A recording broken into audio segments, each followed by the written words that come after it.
'Di ba mga kababayan? Oh, iba na ang isinasagala, yung di umano na maraming namatay sa kanyang panunungkulan, mga bossing. 'Di po ba? Sabi ni Jenny Ramos, "High-tech ang katangahan, Boss Mark. Dito ako believe sa mga DDS." O eto, ayan meron sila, procession din mga bossing. Ang dami sumama. Oh, puro mga rider din. At wag kayo mga kababayan, kung tayo meron tayong piyesta ng Nazareno, sila daw po mayroong piyesta ng Nazarehas. Ano ang anibersaryo nila? March 11, 2025. Bakit, Mark? Bakit March 11? Yun po ang araw nung naaresto ang dating Pangulong Duterte, no? At dinala doon sa The Hague. Di ba? At kala ko, eto mga bossing, si Buloyski yan, sila. Sila Buloyski, si dating Pangulong Duterte, sino pa ang mga humamak kay De Lima? Sila Bato de la Rosa. Hinahamak nila kasi 'di ba nung kumampanya si De Lima nung panahon ng 2022, standee. Ayan. Oh, na late lang siguro yung kay Bato de la Rosa, mga bossing. Nauna si dating Pangulong Duterte. Yung kay De Lima, at least after ng 7 years, alam niya na laya siya. Di po ba? Ang problema doon sa poong nasa rehas. Hindi alam kung kailan lalaya. Sinasabi na 8 taon na aabutin yung hearing o yung paglilitis sa kanya sa ICC. Biruin nyo, 8 taon haba nun. Tapos saka mo palang malalaman, doon mo palang malalaman kung acquitted ka o hindi. Kapag ka ikaw ay guilty, nako, stay ka na doon. Pag ikaw ay acquitted, saka ka uuwi. Kaya lang, 88 anyos, hindi na masyadong kumbaga, masyadong mahaba. Kaya yung lagi ko sinasabi, ewan ko, kung ba't hindi nila request sa ICC. Ang request nyo is speedy trial. Mabilisan, no? Ang i-request nyo, kung talagang mahal nyo si dating Pangulong Duterte, request nyo. Tatlong hearing pagsamasamahin sa isa. Tapos, imbis na every 6 months, gawin 1 buwan ang pagitan. At least malaman agad. Kaya lang, masaklap din yun, mga bossing. Pagka ang hatol ay guilty, nalaman agad nila na guilty ang dating Pangulong Duterte. Alam na nila, wala na, hindi na makakauwi. Sabi ni Glenn Rosales, acquitted sa garapon si Digong. Ngayon, sino-sino na mga kababayan? Nangampanya si Kibuloy, standee na lang din po. Di ba, Emma Palabay, Adela Brasos, at Inamo TV?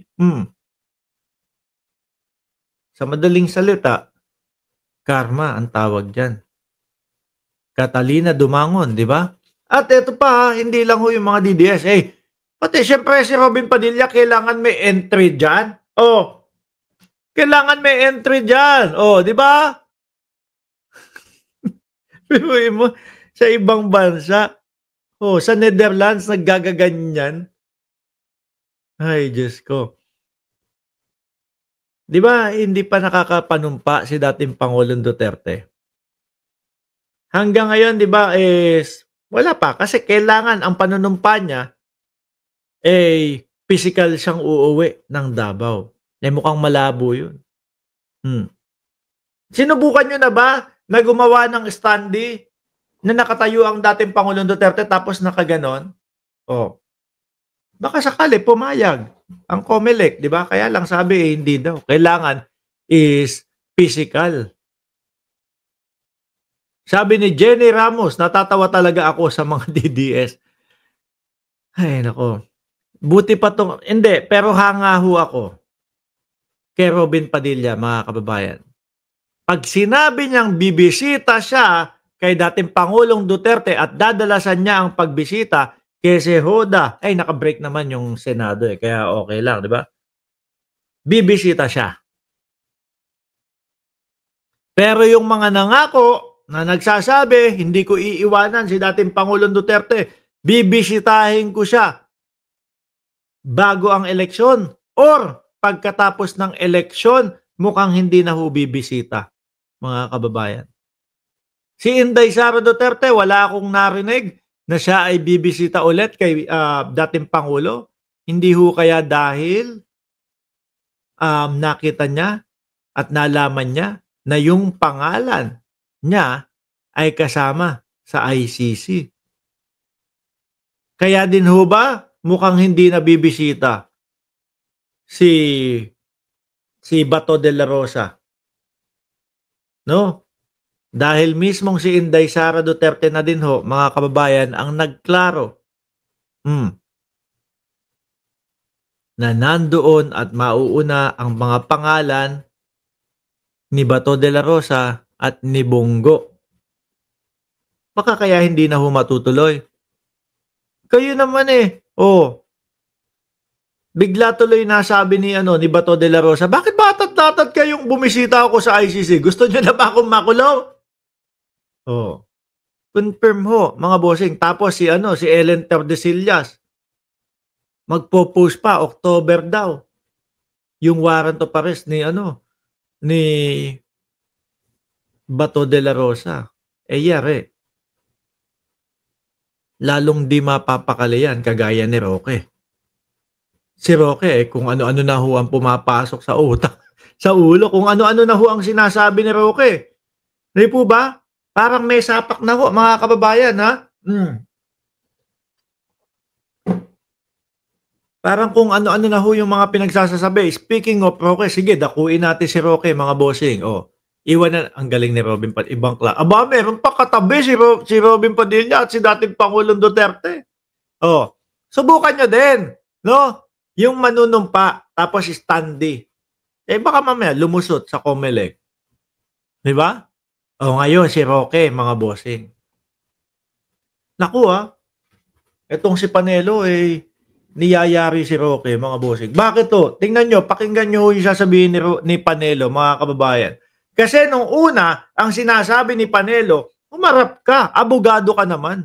Tinanong si Panelo, ano sabi kay Panelo?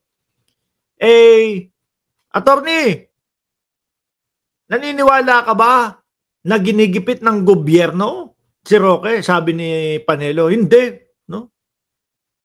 Hindi ako naniniwala na ginigipit ng gobyerno yan. Tapos, sabi lawyer ka naman, abogado ka naman, umuwi ka. Ipaliwanag mo ang iyong sarili.